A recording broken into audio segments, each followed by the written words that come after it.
Hello everyone, hope you doing well. Welcome back to my channel. ये video Hindi में होने वाला है और आज हम बात कर रहे हैं डे 20 फरवरी डेली लीड कोड चैलेंज की। जैसे कि आप जानते हैं, लास्ट 4-5 डेज के हमारे एक सीरीज चल रहा है बेसिकली। इसको बैक ट्रैकिंग के लिए हम सारे क्वेश्चन जो भी आ रहे हैं हम वो कर रहे हैं अभी। बैक ट्रैकिंग का सीरीज चल रहा है और आज के क्वेश्चन की खासियत है कि ये भी वही बैक ट्रैकिंग पे होने वाला है। थोड़ा सिंपल साइड में होगा, मतलब बाकी हमने जो हार्ड वाले थे वो हमने पहले देख लेती है, थोड़ा इजियर साइड में होगा, but again it is medium level question. ठीक है, आज का जो कोड है मैं आपको दो सोल्यूशन दिखाऊंगा। दोनों ही सॉल्यूशंस में in my case it is beating 100% of the test cases. एक कोड जो मैं जैसे आपको दिखाता आ रहा था अब तक लास्ट 4-5 डेज में, हम बैकट्रैकिंग सिंपल बैकट्रैकिंग यूज़ करेंगे और एक ऐसा कोड लाके दिखाएँगे जो कि 100% टेस्ट केस को बीट कर रहा है। दूसरे वाले में ये एक मतलब एक ट्रिकी सॉल्यूशन है जो कि अब मैं आपको दिखाऊँगा। आई एग्री, ये जो आइडिया है ये मेरा नहीं है, ये आइडिया मेरा नहीं है, बट इम्प्लीमेंटेशन मेरा है, ये आइडिया मेरा नहीं है। I agree with that. Okay, जो सेकंड वाला कोड होगा ये मतलब इस एग्ज़ैक्टली फॉर दिस प्रॉब्लम ये एक बहुत ही ट्रिकी काइंड ऑफ सॉल्यूशन है जो मैं आपको दिखाऊँगा। ये मतलब कह सकते हो कि मतलब जेनेरिक सॉल्यूशन नहीं है। ये हम based on the exact situation में ये कोड करेंगे, ठीक है? ये एक ट्रिकी सॉल्यूशन होगा, ये आइडिया मेरा नहीं है बट इम्प्लीमेंटेशन मेरा है। पर अगेन जो दूसरा वाला मेरा सॉल्यूशन है that is totally mine, idea भी मेरा है, सॉल्यूशन भी मेरा है, ठीक है? Will discuss this whole part. And अगर आपने बैक ट्रैकिंग के पहले के क्वेश्चन नहीं देखे, मैं आपसे रिक्वेस्ट करूँगा एक बार आराम से जाके देख लेना, बहुत अच्छे क्वेश्चंस आए थे। और मैं कहूँगा जो पहले क्वेश्चंस आए तो ज़्यादा हार्ड थे and now what are coming like yesterday what you have seen and today what you are seeing, ये थोड़ी ईज़ियर साइड में हो रहे हैं, ठीक है? तो जो स्टार्टिंग के 1-2 डेज़ में आए थे, इस वाले मतलब जो सीक्वेंस है ना बैक ट्रैकिंग का, जो मतलब एक पूरा सीरीज़ चल रहा है, सीरीज़ के स्टार्टिंग में जो क्वेश्चन थे वो ज़्यादा हार्ड थे, ठीक है? जल्द से शुरू करते हैं। ये है 1980 फाइंड यूनिक बाइनरी स्ट्रिंग। हमको क्या-क्या दे, देखो हमें एक बेसिकली नम्स अरे मिलेगा। इसकी खासियत ये है ना, इसका जो लेंथ है, ठीक है? यानी जो पूरे नम्स का जो लेंथ है that is also equal to the length of each of the individual strings. यानी कि आप ये वाला कंस्ट्रेंट पहले देख लो। आप देखो जो लेंथ है ये बेसिकली दैट ये हमें बता रहे हैं कि इसके अंदर कितने स्ट्रिंग्स आ रहे हैं, ठीक है? वो n है मान के चलो। और एक हर इंडिविजुअल स्ट्रिंग का भी लेंथ n है, ठीक है? सिमिलरिटी देखो आपको समझने में डिफिकल्टी होगी। जो टोटल स्ट्रिंग ये टोटल लिस्ट का जो लेंथ है that is also equal to the length of each individual string, ठीक है? In this case. तो इस केस में जैसे इसका लेंथ 2 है, तो इन जो हर इंडिविजुअल स्ट्रिंग होगा उसका भी लेंथ 2 होगा, ठीक है? देखो मैं तभी कर रहा हूँ क्वेश्चन ऐसे तरीके से क्यूरेट किया गया है, तब जाके इसका ये ट्रिक वाला सॉल्यूशन आ रहा है, ठीक है? हम इसमें भी आएँगे अभी, पर मैं आपको अभी के लिए दिखाना चाहता हूँ एक जो जैसे अगर आप इस क्वेश्चन को इंटरव्यू में देखोगे ना, आपको क्या कोड करना रहेगा मैं आपको वो बता रहा हूँ अभी, ठीक है? उसके बाद हम ये ट्रिक वाला भी जस्ट देखेंगे, जस्ट टू अंडरस्टैंड हाँ, इस तरीके से भी हो सकता है, ठीक है? Just for that. अब जल्द से देख लेते हैं क्या क्वेश्चन है। Given an array of string nums containing N unique, देखो एक और खासियत है इस क्वेश्चन में कि ये जो भी नम्स आपको दिए गए सारे यूनिक है, ठीक है? इसमें कोई रिपीटेशन नहीं हो रहा है, ये एक बहुत अच्छी चीज़ है जो इन्होंने दी है, ठीक है? Unique binary strings each of length n. Okay, सबसे पहले मुझे बताओ बाइनरी स्ट्रिंग क्या होता है? बाइनरी का मतलब होता है that will only consist of zeros and ones, ठीक है? वो होता है बाइनरी, ठीक है? Return an binary string of length n that does not appear in num. देखो ये ऐसा कह रहे हैं कि देखो इसमें सारे ऐसे बाइनरी स्ट्रिंग्स हैं व्हिच आर ऑफ लेंथ 2, ठीक है? यानी लेंथ 2 के कुछ एक limited number of binary strings बन सकते हैं, ठीक है? वो उनमें से आपको बताना है कि कौन-सा इसमें से नहीं है, ठीक है? आंसर मल्टीपल हो सकते हैं, आपको एक रिटर्न करना है। जैसे इस केस में देखो, ये कह रहे हैं 0 1 है, मैं ओके मैं एक काम करता हूँ, मैं आपको सारे लेंथ 2 के बाइनरी स्ट्रिंग्स मैं लिख के दिखा देता हूँ, ठीक है? फॉर n इक्वल टू क्या-क्या बाइनरी स्ट्रिंग्स पॉसिबल है, एक बार जल्दी से देख लेते हैं, ठीक है? 0 0 पॉसिबल है, मैं आपको लेक्सिकोग्राफिकल सॉर्टेड ऑर्डर में दिखा रहा हूँ, ठीक है? लेक्सिकोग्राफिकल सॉर्ट क्या है, ये सब हमने पहले वाले वीडियोज़ में डिस्कस किया है। मैं जस्ट आपको एक लिंक क्रिएट कर रहा हूँ, हमने पहले क्या देखा, अभी हम क्या देख रहे हैं, ठीक है? ताकि आपको समझ में आ जाए इसको कोड कैसे करेंगे, ठीक है? ये हो गया 1 0, ये हो गया 1 1, ठीक है? ये 4 आ जाते हैं अपने लेंथ 2 में बाइनरी स्ट्रिंग्स में, ठीक है? इनमें से आप देखोगे 0 1 और 1 0, ठीक है? 0 1 ये रहा, 1 0 ये दोनों है। इसके अलावा 2 ऐसे बच जाते हैं जो मतलब गिवन नम्स में नहीं है। तो उनमें से कोई भी आप एक आंसर ऐसे रिटर्न कर सकते हो, या फिर आप ये रिटर्न कर दो, या फिर चाहो तो ये भी रिटर्न कर दो। दोनों ही आंसर एक्सेप्टेबल है। इसमें आप देख सकते हो लिखा है इन्होंने 11 does not appear in nums, 0 0 would also be the correct answer, ठीक है? 1 1 एंड 0 0 बोथ इसमें करेक्ट आंसर, आप जो चाहे रिटर्न करो, ठीक है? बट अगेन अब आप बोलोगे कोई भी रिटर्न कर सकते हैं तो कौन सा करना रहेगा?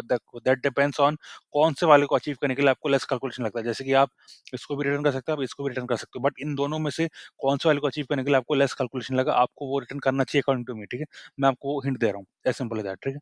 अब सेकंड वाले में आ जाते हैं, सेकंड वाला भी फॉर्च्यूनेटली लेंथ 2 का ही, तो मैं आपको ईज़ी एग्ज़ाम्पल से दिखा दूँगा, देखो। इसमें 0 0 0 1 है, ठीक है? 0 0 0 1 यहाँ पे आ गए, इसके अलावा क्या बचा? ये 2 बचे। तो इन दोनों में से कोई भी आप एक रिटर्न कर दो, जिसमें भी आपको कैलकुलेशंस कम करने पड़े, जो भी आपको रिट्रीव करने के लिए कम से कम इटरेशंस या फिर रिकर्शंस करने पड़े, आप वो रिटर्न करो। तो इस केस में इन्होंने 1 1 रिटर्न किया, ठीक है? 1 1 क्योंकि यहाँ पे नहीं आ रहा था, उन्होंने 1 1 रिटर्न किया। अभी लेंथ 3 का आ जाता है, लेंथ 3 का मैंने आपको लिख के नहीं दिखाया, बट अगेन लेंथ 3 के टोटल कितने होंगे, आप can you quickly tell me in comment section total number of strings, okay, total number binary strings possible for length equal to 3। क्या आप बता सकते हो कितने होंगे? आप ट्राई करो, ठीक है?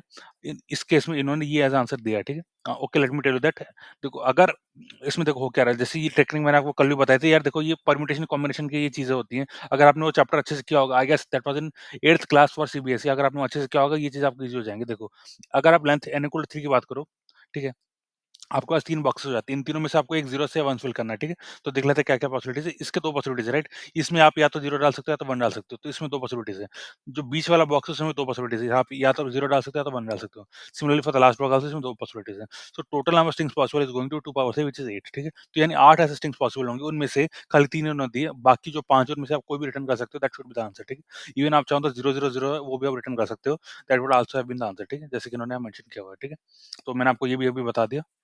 ओके, या that is n equal to 3 not n equal to 2, it is n equal to 3, okay? Yup, इसका जो है आंसर ये आप 2 इंटू 2 इंटू 2 करोगे तो आपको बेसिकली 2 रेज़ टू पावर 3 आएगा which is equal to 8, okay? Total possibilities है उनमें से आपको एक ऐसा रिटर्न करना है जो इन्होंने मेंशन नहीं किया है, ठीक है? As simple as that. तो ये सब हो गया, अब देख लेते हैं जल्दी से हम इसको कैसे सॉल्व करेंगे। जैसे कि मैंने आपको कहा था मैं एक लिंक क्रिएट करने की कोशिश कर रहा हूँ, हमने पहले क्या देखा था, हम अब क्या देख रहे हैं, ठीक है? अगर मैं सेम लिंक को कंटिन्यू करूँ, देख लेते हैं एक बार। यप, मैं क्या कर रहा हूँ, सबसे पहले लेंथ कैप्चर कर रहा हूँ। देखो लेंथ इस क्वेश्चन में बहुत इंपॉर्टेंट है, 2 तरीकों से क्यों? देखो हर इंडिविजुअल स्ट्रिंग का लेंथ वीएन है और total number of strings given to us is also n, ठीक है? 2 एन के 2 चीज़ें हैं, इतना खाली समझ लेना।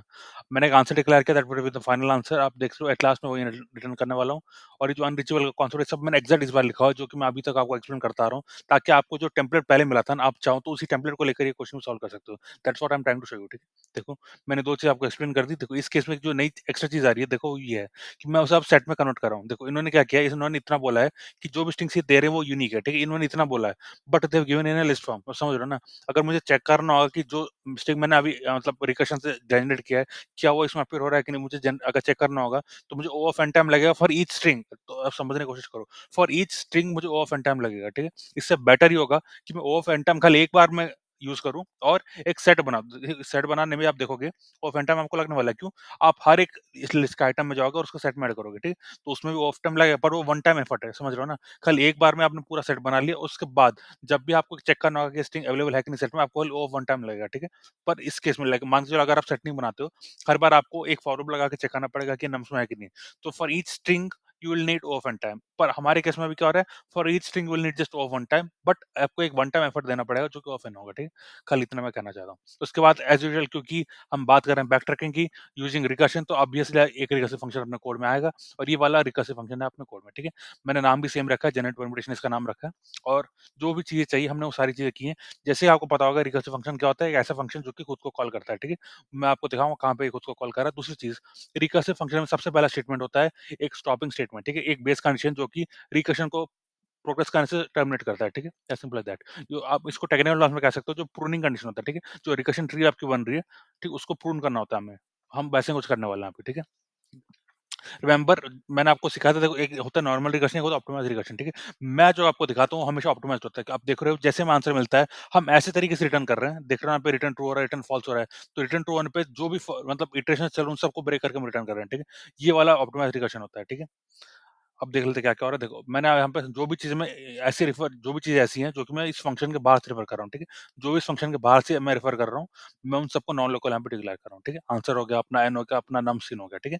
नाउ देखो, ये एक अपना बेस कंडीशन हो गया, यानी कि टर्मिनेटिंग कंडीशन हो गया। देखो इसमें क्या हो रहा है, अगर कोई भी स्ट्रिंग लेंथ एस का पहुँच जाए, ठीक है? अगर कोई भी स्ट्रिंग लेंथ एस तक पहुँच जाए, हमें क्या करना है? हमें सीधा टर्मिनेट करना है, ठीक है? या तो हम रिटर्न फॉल्स करेंगे या तो रिटर्न ट्रू करेंगे, एक और केस के सैटिस्फाई होने पे, ठीक है? वो केस क्या है देखो, अगर एस अपना नम सीन में नहीं है और अपना आंसर का length 0, that means this is going to the first string that we have seen which is not in num scene, at the same time it is one of the possible answers।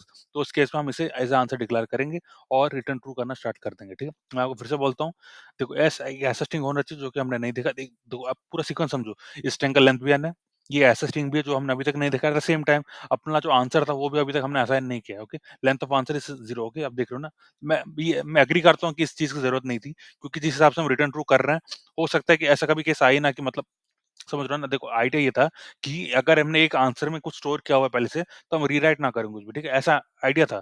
जैसे मैंने कहा, मैं पिछले वाला code ही आपको reuse करके दिखा रहा हूँ, समझ रहे हो ना? पर अगेन इस चीज़ की ज़रूरत नहीं है इसमें, मैं आपको ये भी बता दे रहा हूँ, इस चीज़ की ज़रूरत नहीं है। अगर अभी हटाओगे तो भी चीज़ एज़ यूजुअल काम करेगी, क्योंकि देखो हम यहाँ पे रिटर्न ट्रू कर रहे हैं, राइट? रिटर्न ट्रू की वजह से ऐसा कोई भी केस जनरेट ही नहीं होगा जो यहाँ तक पहुँचेगा उसके बाद, ठीक है? As simple as that. तो जो भी केसेस चल रहे होंगे उन सब में यहाँ पे you can see return true हो रहा है, ठीक है? बट अगेन आप ये चीज़ कर सकते हो, ये कोई बुराई नहीं है। इससे क्या होगा ना, कि जो भी चीज़, यानी देखो ये स्टैक कैसे काम करता है ना, आप ये समझना पड़ेगा आपको। आपके बहुत सारी चीज़ें ऐसी होंगी जो कि डिफरेंट प्लेसेस पे होंगी, मतलब हो सकता है कोई कोड यहाँ पे हो, यहाँ पे कॉल कर रहा हो, जैसे आप यहाँ से रिटर्न करोगे तो यहाँ पे पहुँचेगा एंड सो ऑन, ठीक है? ऐसी बहुत सारी चीज़ें होंगी जो कि इन प्रोसेस होंगी, ठीक है? तो उस वजह से ये करना हमेशा एडवाइजेबल होता है एक रिकर्शन में। ये कोई बुरी चीज़ नहीं है, पर अगेन हो सकता है इसकी ज़रूरत ना पड़े। बट अगेन ऐसा करना चाहिए आपको, मैं तो यही बोलूँगा आपको, ठीक है? क्योंकि देखो यार, जब आप एक कोड लिख रहे होते हैं ना, आपको कुछ बेस्ट प्रैक्टिस हमेशा फॉलो करनी होती है, ठीक है? आप जैसे कि इस केस में खाली एक कंडीशन पे मत डिपेंड रहो। इससे क्या होगा ना, हो सकता है ऐसा कोई क्रिएट हो जाए केस जो कि आपने एंटिसिपेट ना किया हो, पर वो आपके आंसर को ओवरराइड कर रहा हो, ठीक है? तो उस वजह से आपको क्या करना रहता है, हमेशा इंश्योर करना रहता है कि आपका जो आंसर हो खाली एक ही बार, मतलब जो भी इनिशियल था उससे खाली एक ही बार चेंज हो, ठीक है? एज़ सिंपल एज़ दैट, ठीक है? मैं आपको बेस्ट प्रैक्टिस बता रहा हूँ, आगे आप पे, आप कितना ट्रेस करके करो, आपने जब ये कोड लिखा आपने कितना माइंड लगाया है, ठीक है? आप कितना मतलब उस दूर की सोच देख पा रहे हो, आपकी सोच कितनी दूर की है, आप कितना एनालाइज़ कर पा रहे हो कि कैसे काम करेगा, कौन-कौन से केसेस आएँगे, ये सब आप पे है, ठीक है? अगर आपको लगता है ये हटाना सही है, आप हटा सकते हो। बट मैं ये एडवाइस करूँगा कि ऐसी चीज़ें आपको एटलीस्ट 2 कंडीशन आपको रखनी चाहिए, ठीक है? ताकि आपका आंसर ओवरराइड ना हो, समझ रहे हो ना? आंसर ओवरराइड करने का मतलब होता है आप एक अननेसेसरी कैलकुलेशन कर रहे हो, समझ रहे हो ना? यप। और ऑब्वियसली अगर उन्होंने लेक्सिकोग्राफिकल शॉर्टेज ये सब कुछ बोला होता है तब तो आपको ओवरराइड करना अलाउड ही नहीं है, ठीक है? आपका जो फर्स्ट आंसर आएगा आपको वही रिटर्न करना होता है, ठीक है? As simple as that. तो अब क्या कर रहे हैं, अगर ये कंडीशन सैटिस्फाई हो रहा है, हमें क्या करना है? हमें रिटर्न ट्रू करना स्टार्ट करना है, ठीक है? Remember in every other case अगर ये कंडीशन ट्रू नहीं होता आपको रिटर्न फॉल्स करना है, यानी कि जैसे आपका आंसर लेन देन पे पहुँचता है आपको रिटर्न फॉल्स करना है। Only if this not the case आपको रिटर्न फॉल्स करना है, ठीक है? As simple as that. अब देख लेते हैं, देखो ये हो गया अपना बेस कंडीशन, ठीक है? अब देख लेते हैं ये अगर अपना लेंथ अभी तक n नहीं हुआ तो हमें क्या करना है? फॉर i इन 0 एंड 1, ठीक है? इसमें खाली 2 ही केसेस बाइनरी स्ट्रिंग है तो हम 0 1 में जाएँगे और हम ये फंक्शन कॉल करना स्टार्ट करेंगे, ठीक है? इस फंक्शन कॉल में क्या पास कर रहे हैं? जो एक्जिस्टिंग हैश हम उसे ले रहे हैं और उसमें i ऐड करके पास कर रहे हैं, ठीक है? अगर देखो एक चीज़ आप फिर से समझ लो, देखो इसमें एक इटरेशन चल रहा है, ठीक है? ये एक इटरेशन है, अभी 0 i पहले 0 होगा, i पहले उसके बाद 1 होगा, ठीक है? मान के चलो i अभी 0 है, हमने ये मतलब रिकर्सिव फंक्शन कॉल किया यहाँ पे और मान के चलो ये रिटर्न वैल्यू इसकी ट्रू आ गई, ठीक है? तो हम दूसरे वाले इटरेशन में जाएँगे भी नहीं, समझ रहे हो ना? अब ये जैसे अभी i 0 है, फिर 1 होगा, तो हम i जब 1 होगा वहाँ तक जाएँगे ही नहीं, उससे पहले आप देखना हम रिटर्न कर रहे हैं। रिमेंबर ये रिटर्न है, मैं अगेन रिपीट कर रहा हूँ, ये ब्रेक या फिर कंटीन्यू स्टेटमेंट नहीं है, ये रिटर्न स्टेटमेंट दैट मीन्स ये पूरे इस फंक्शन से रिटर्न हो जाएगा, समझ रहे हो ना? आप खाली इतना समझ लो पूरा फंक्शन रिटर्न होगा, ठीक है? इन द वर्स्ट केस अगर ये रिटर्न स्टेटमेंट नहीं हुआ इस पूरे इटरेशन के बाद भी हम रिटर्न फॉल्स करेंगे एट लास्ट अगेन ये should be unreachable according to me because ऐसी नौबत आपकी आएगी ही नहीं कि आपको यहाँ तक जाना पड़े, ठीक है? As simple as that. Okay, ये पूरा इटरेशन अगर कंप्लीट हो जाता है और आपको मतलब ये करना पड़ता है रिटर्न ट्रू करना नहीं आपको रिटर्न अभी तक नहीं करना पड़ा, it should be unreachable code that's what I M anticipating, ठीक है? अगेन उसके बाद आप देख लो, देखो ये अपना फंक्शन अब यहाँ पे कंप्लीट हो जाता है, आप देख रहे हो ना ये फंक्शन यहाँ पे कंप्लीट हो रहा है, ठीक है? इसके बाद देख लेते हैं इसको हम कॉल कैसे कर रहे हैं। देखो हम सेम चीज़ जो भी मैंने आपको यहाँ लिखी थी, सेम चीज़ हम यहाँ लिख रहे हैं बट विद रेफरेंस। इस केस में रिटर्न टू नहीं करेंगे, इस केस में रिटर्न आंसर कर रहे हैं, ठीक है? वो डिफरेंस है। फॉर आई इन 0, 1 हम ये फंक्शन कॉल कर रहे हैं, जिस रिमेंबर इस केस में एज़ पास आई था, इस केस में खाली आई होगा, ठीक है? आई हम ये डिसाइड करेंगे हमारा पहला का मतलब जो स्ट्रिंग हम जनरेट करने जा रहे हैं उसका पहला कैरेक्टर क्या होगा, ठीक है? वो 0 भी हो सकता है, 1 भी हो सकता है। पहले हम 0 से स्टार्ट करेंगे। अगर 0 में हमें आंसर मिल जाता है then we will return the answer directly, we will not go for 1, okay? ये हम इंश्योर करेंगे, देखो इसको बोलते हैं कि प्रूनिंग करना, ठीक है? हमारे जो मतलब ब्रांच क्रिएट हो रहे थे रिकर्शन में हम उनको प्रून कर रहे हैं, ठीक है? This should again be the unreachable code because यहाँ तक जाने की नौबत ही नहीं आनी चाहिए। ऑब्वियसली या तो स्ट्रिंग 0 से स्टार्ट होगा या तो स्ट्रिंग 1 से स्टार्ट होगा, जो भी अपना आंसर होगा, ठीक है? तो उसी में ही हमारा आंसर आ जाना चाहिए, उसी वजह से आपका जो ये रिटर्न स्टेटमेंट है, उसी से आपको रिटर्न हो जाना चाहिए, ठीक है? As simple as that. यहाँ पे भी सिमिलर चीज़ है, आपका इसी में ही एक आंसर आ जाना चाहिए, ठीक है? And that should be returning as simple as that, okay? So yup, that was all I will say कि या ये अपना कोड था, आप देख सकते हो ये 100% टेस्ट केस को बीट कर रहा है, ओके? और या इतना ही था। एंड ये आप देख रहे हो ना इसमें हम क्या कर रहे हैं, मैं आपको फुल लॉजिक बता देता हूँ फिर से। हम यहाँ पे लेक्सिकल सॉर्ट ऑर्डर में हम सारे स्ट्रिंग्स को जनरेट करने की कोशिश कर रहे हैं। जो भी हमें पहले से स्ट्रिंग मिलेगा जो कि अपने नम्स में प्रेज़ेंट नहीं है और वो ऑब्वियसली ऑफ लेंथ है, only in that case we will take it as our answer. उसके बाद हम सारे रिकर्शन जो भी ऑनगोइंग उनको रोकने की कोशिश करेंगे, ठीक है? ये हमारा लॉजिक था। हमने लास्ट 4-5 डेज़ से सेम लॉजिक से सारे क्वेश्चन हमने सॉल्व किए हैं। हमने लेक्सिकोग्राफिकल स्मॉलेस्ट भी हमने देखा, हमने लेक्सिकोग्राफिकल लार्जेस्ट भी हमने देखा, ठीक है? ये सब हमने देखे हैं, ठीक है? अब मैं आपको दूसरा लॉजिक दिखाता हूँ, ये देखो ये बहुत ही डिफरेंट होने वाला है, ये इसका रिकर्शन से कोई लेना-देना नहीं है, ये काफ़ी डिफरेंट होने वाला है और रिमेंबर ये खाली इस केस के लिए, खाली इस क्वेश्चन के लिए मैं कहूँगा कि ये एक बहुत ही स्पेसिफिक केस होने वाला है। आपको ये जान के बहुत आपको इंटरेस्टिंग लगेगा ये कॉन्सेप्ट कि ऐसा भी हो पा रहा है। देखो, इनका क्वेश्चन आप ध्यान से देखोगे तो ये ऐसा कह रहे हैं कि आपको एक ऐसा स्ट्रिंग जनरेट करना जो कि पहले से एक्जिस्टिंग नहीं है और इनका सेम लेंथ होना चाहिए, देखो। तो हम क्या कर रहे हैं, हम एक ऐसा स्ट्रिंग बनाने की कोशिश कर रहे हैं जो इन सब से थोड़ा-सा डिफरेंट हो, यानी कि हम इन सब से एक-एक एलिमेंट ले रहे हैं और अपने स्ट्रिंग में उसको नेगेट करके डाल रहे हैं, ठीक है? मैं क्या बोल रहा हूँ वो अभी आपको समझ में आएगा, देखो। मान के चलो ये मेरा आंसर है, ठीक है? ये अभी एम्प्टी स्ट्रिंग है, ठीक है? मैं क्या करूँगा, जो कि 0th एलिमेंट होगा, ठीक है? जो कि 0th एलिमेंट होगा, उसका 0th एलिमेंट लूँगा। यानी देखो, ये मेरा 0th एलिमेंट हो गया, ठीक है? 0 एंड 1 मेरा क्या है? 0th एलिमेंट है, ठीक है? मैं 0th एलिमेंट का 0th एलिमेंट लूँगा, ठीक है? यानी कि मैं 0 लूँगा। अब अगर मैं एक स्ट्रिंग बनाता हूँ जो कि 0 से स्टार्ट होगा, तो हो सकता है वो इसके आगे जाके मैच कर जाए, ठीक है? तो मैं क्या करूँगा, मैं इसको 1 बना दूँगा अपने आंसर में, ठीक है? तो मैं अब जो आंसर का पहला एलिमेंट है, उसको 1 ले रहा हूँ। क्यों मैं 1 ले रहा हूँ? क्योंकि मुझे इसको नेगेट करना है, ठीक है? मेरा आइडिया ये है कि मैं हर जैसे ये एक स्ट्रिंग होगा, ये एक स्ट्रिंग हो गया, इन हर स्ट्रिंग में से कुछ एक एलिमेंट लूँ और उसको नेगेट करके अपना आंसर में डालूँ, ठीक है? ताकि अपना आंसर में से किसी से भी मैच ना करे। आप समझ रहे हो ना मैं क्या बोल रहा हूँ? तो मैं सेम चीज़ वही कर रहा हूँ। तो मैंने 0th वाले स्ट्रिंग से मैं 0th एलिमेंट लिया, उसको नेगेट करके यहाँ डाल दिया, ठीक है? सिमिलरली मैं एलिमेंट नंबर 1 में जाऊँगा और इसमें से फर्स्ट एलिमेंट लूँगा, यानी कि इसका इंडेक्स 1 लूँगा। इसका इंडेक्स 1 0 है, तो मैं इसको भी नेगेट करके यहाँ डाल दूँगा। देख रहे हो ना? इसको मैं नेगेट करके यहाँ डाल दिया। तब इससे हो क्या रहा है, मेरा जो अभी स्ट्रिंग क्रिएट हो रहा है, ये हर एक एलिमेंट जो एक स्ट्रिंग है, उन सबसे डिफरेंट होगा। क्यों? हर एक स्ट्रिंग का कोई ना कोई एक एलिमेंट इससे डिफर कर रहा होगा। समझ रहे हो ना आप? क्योंकि मैंने ये वाला एलिमेंट लिया, इसको नेगेट करके अपने में डाल दिया, तो इससे इंश्योर होगा कि जो मेरा आंसर है ये ऑब्वियसली से मैच ना करे। सिमिलरली मैंने इस वाले स्ट्रिंग का एक एलिमेंट लिया जो कि है ये वाला एलिमेंट इंडेक्स नंबर 1 लिया और इसको नेगेट करके यहाँ पे डाल दिया। इससे क्या हुआ? इससे इंश्योर होगा कि अपना स्ट्रिंग इस वाले से कभी मैच ना करे, ठीक है? सिमिलरली हम करते जाएँगे। इस केस में लेंथ 2 था तो हमने खाली 2 ही किए। अगर लेंथ 3 होगा तो हम 3 करेंगे, ठीक है? मैं आपको इस वाले का भी एक एग्जांपल दिखा देता हूँ, देखो। ठीक है, अब n इक्वल टू 3 का एग्जांपल देख लेते हैं। देखिए ये इंटरेस्टिंग है। मैं इंडेक्स 0th एलिमेंट से 0th इंडेक्स लूँगा, यहाँ पे 1 है, तो मैंने यहाँ पे 0 करके डाल दिया, ठीक है। नेक्स्ट देख लेते हैं, यहाँ पे अब मैं इंडेक्स नंबर 1 वाले एलिमेंट में आ गया, ठीक है। ये एलिमेंट है इंडेक्स नंबर 1 वाला, इसका मैं इंडेक्स नंबर 1 लूँगा, यानी कि मैं 1 लूँगा, इसको नेगेट करूँगा, इसमें डाल दूँगा, ठीक है। 1 का नेगेशन क्या होता है? 0 होता है अगेन, ठीक है।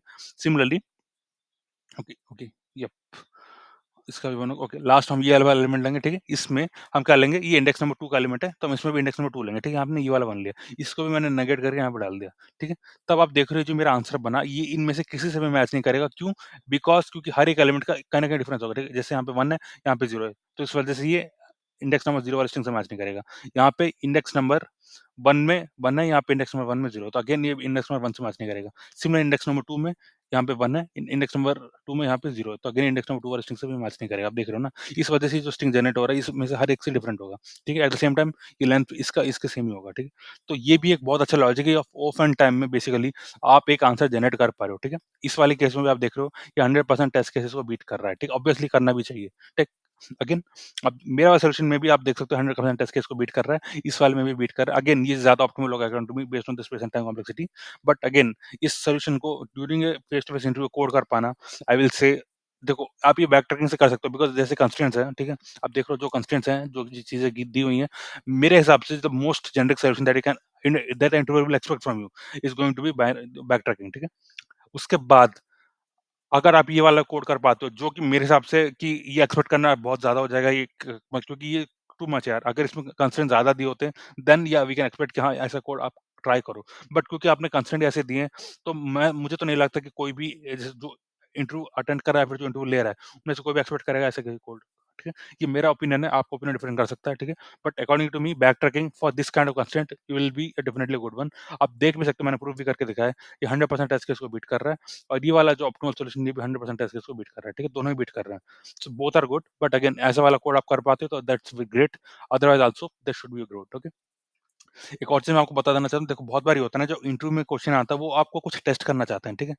यूजुअली वो आपका जो एल्गोरिथमिक आपका नॉलेज है, जो आइडियाज़ हैं वो टेस्ट करना चाहते हैं। तो मेबी वो आपका बैक ट्रैकिंग स्किल टेस्ट करना चाहते होंगे। अगर आपने इसकी जगह ये कोड कर दिया these ज़्यादा एफिशिएंट है but again they may not be satisfied with this, ठीक है? तो इसलिए मैं कहता हूँ हर इंटरव्यू डिफरेंट होता है, हर इंटरव्यूअर डिफरेंट होता है, ठीक है?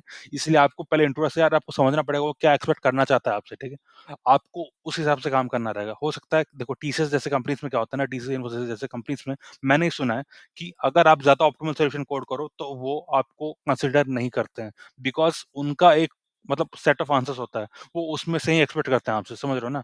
तो इस वजह से यार देखो मैं ये कहूँगा कि कम्युनिकेशन गैप होगा। कि आप ट्राई करो कि आप समझ सको कि इंटरव्यूअर आपसे चाहता क्या है, सेम थिंग आप प्रोवाइड करना है आपको, ठीक है? वो आपको जिस तरीके से टेस्ट करना चाहता है, आपको उसी तरीके से खुद को टेस्ट करके उनको दिखाना है, ठीक है? Simple as that. आपको कुछ भी ज़्यादा इधर-उधर नहीं करना है, ठीक है? इसलिए अगर वो ज़्यादा ऐसे आउटकम सर्च एक्सपेक्ट नहीं करता, आप मत करो। अगर वो करते हैं, then definitely should go for it. But again that should be justifiable with the constraint. इस वाले कंस्ट्रेंट के लिए ये जस्टिफाइड नहीं है according to me. Because for any code 16 आप डेफिनिटली बैक ट्रैकिंग कर सकते हो। सो या फिर that was all for this particular video. ये मेरे ओपिनियंस थे इस क्वेश्चन के हिसाब से। आप अपने ओपिनियंस दो।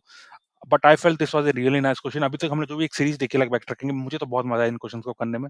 मुझे काफ़ी कुछ सीखने को मिला। हमने बेसिकली ये देखा कि बैक ट्रैकिंग और ये जो मतलब लेक्सिकोग्राफिकल सॉर्टिंग होता है, इन दोनों को हमने मर्ज करके कैसे क्वेश्चंस बना सकते हैं और हमें इन्हें कैसे सॉल्व कर सकते हैं, ठीक है? हमने आइडिया लाइक देखा, ये मैंने बहुत बार ऐसे क्वेश्चंस आते देखे इंटरव्यू में, तो मुझे लगा कि बहुत रिलेवेंट रहेगा, जो भी अभी इंटरव्यूज़ में बैठने जा रहे हैं या फिर जो भी इंजीनियरिंग में 3rd या 4th ईयर में, उनके लिए टॉपिक बहुत रिलेवेंट रहेगी। आप इसको सीख लेना अगेन लाइक ये देखो यार डीपी हो गया, बैक ट्रैकिंग हो गया, ठीक है? रिकर्शन इन सब ऐसी चीज़ें होती हैं ना जहाँ पे आपको इमेजिनेशन करना रहता है, ठीक है? उसके लिए यार आपको एक्सपीरियंस या आपको बहुत प्रैक्टिस चाहिए, ठीक है? ये ऐसा नहीं है कि आपको मतलब ओवर द नाइट एक आइडिया आ गया, आपने कोड कर दिया और हो गया, ऐसा नहीं है। इसमें आपको समझना पड़ता है रिकर्शन कैसे काम करेगा, जो कि वेरियस टेस्ट केसेस आएँगे, वो सब आपको समझना पड़ता है, ठीक है? वो चीज़ आपको अच्छे से एनालाइज़ करनी रहती है। तो वो माइंडसेट आने तक आपको अच्छे से मेहनत करनी रहेगी इन टॉपिक्स में, ठीक है? ये मेरा कहना है। अगर आप ये चीज़ समझ गए, आपको बाकी चीज़ ईज़ी हो जाएँगे। देखो ग्राफ्स हो गए, ट्रीज़ हो गए, तो एल्गोरिथमिक बेसिस है, ठीक है? ये सब एल्गोरिथम्स पे काम करती हैं। पर अगर आपका रिकर्शन ये सब चीज़ें अच्छी हो गई, तो जैसे कि डीएफएस हो गया, आपको डीएफएस में बहुत हेल्प मिलेगा क्योंकि वहाँ पे भी हम जनरली जो होता है रिकर्शन कर रहे होते हैं, ठीक है? तो सिमिलरली जो एक बहुत ही बेसिक टॉपिक रिकर्शन, उसका एक इम्प्लीमेंटेशन हम बैक ट्रैकिंग के थ्रू कर रहे हैं। तो अगर आपकी चीज़ें क्लियर हैं, आपको बाकी एडवांस टॉपिक्स में बहुत हेल्प मिलेगा। So I think that was all for this particular video and अगर आपको मेरे एफर्ट्स पसंद आते हैं, please do subscribe the channel because उससे इंश्योर होगा कि बाकी कई लोगों तक ये वीडियो जाए। बहुत ऐसे लोग हैं जो कि मतलब पेड कोर्सेज़ नहीं ले सकते, पैसे देके कोर्सेज़ नहीं खरीद सकते, ठीक है? तो उनके लिए मैं ये उम्मीद करता हूँ कि मैं जो कंटेंट बना रहा हूँ, मैं हमेशा इंश्योर करता हूँ कि इसकी क्वालिटी अच्छी रहे। मेरे when I say quality I mean to say that जो मैं आपको कोड दिखा रहा हूँ, मैं ये कोशिश करता हूँ कि आपको बेस्ट कोड दिखाने को मिले, बेस्ट एक्सप्लेनेशन मिले और देखो यार हमेशा एक बात याद रखना, क्वेश्चन सॉल्व करना अलग होता है, अगर सेम क्वेश्चन इंटरव्यू में आ जाए, उस इंटरव्यू में सिलेक्ट होके दिखाना अलग बात होती है, ठीक है? दोनों अलग है। सॉल्व करना अलग है और इंटरव्यूअर को मतलब ऐसा सॉल्व करना है एक इंटरव्यू में कि आपको सिलेक्शन गारंटीड हो, वो एक अलग चीज़ है, ठीक है? इन दोनों में डिफरेंस होता है, ये डिफरेंस आप देखोगे जब आप इंटरव्यूज़ में बैठोगे। आपने देखा होगा आपने भी क्वेश्चन्स किए हैं, बाकियों ने भी किए हैं, पर आपका नहीं हो रहा, बाकियों का हो रहा है। There is a difference between that, okay? तो इसलिए मैं कहता हूँ, क्वेश्चन ऐसे करो, जब भी आप एक क्वेश्चन ऐसे करो कि मतलब आपको हर चीज़ पता हो कि वहाँ पे क्या हो रही है और एट द सेम टाइम आपको इंटरव्यूअर के माइंड को भी रीड करना रहेगा, ठीक है? वो क्या चाहते हैं, क्या नहीं। तो इसलिए मैं ये चाहता हूँ कि आप अगर आपको कोई और पेड रिसोर्स नहीं मिल रहा है, आप मेरे वीडियोज़ के थ्रू प्रिपेयर कर सकते हो। आप खुद से भी कोड करो, मेरे वीडियोज़ के थ्रू भी मैं जो आपको सिखाना चाहता हूँ, आप उसको भी समझ लो। स्पेशली जो इंट्रो से रिलेटेड चीज़ें होती हैं, जो मैं आपको बताता हूँ, आप उन चीज़ों में भी काम करो। आई एम श्योर कि आपको ये डेफिनिटली हेल्प करेंगे। एट लीस्ट कहीं न कहीं मतलब जहाँ पे मतलब मैं ये कहना चाहता हूँ कि पेड रिसोर्स के बिना उसका अल्टरनेटिव मिले तो डेफिनिटली आपको हेल्प करेंगी। सो अगर आप सब्सक्राइब करते हो दैट विल इंश्योर कि बाकी लोगों तक ये वीडियो जाए। जो लोग नहीं खरीद सकते उनको भी एक हेल्प मिले। ठीक है? We have to give back to our society ये मैं अपने तरीके से ऐसा कर रहा हूँ। ठीक है? As simple as that. That's my way of giving back to the society. So I think that was all for today's video. See you tomorrow. Thanks a lot.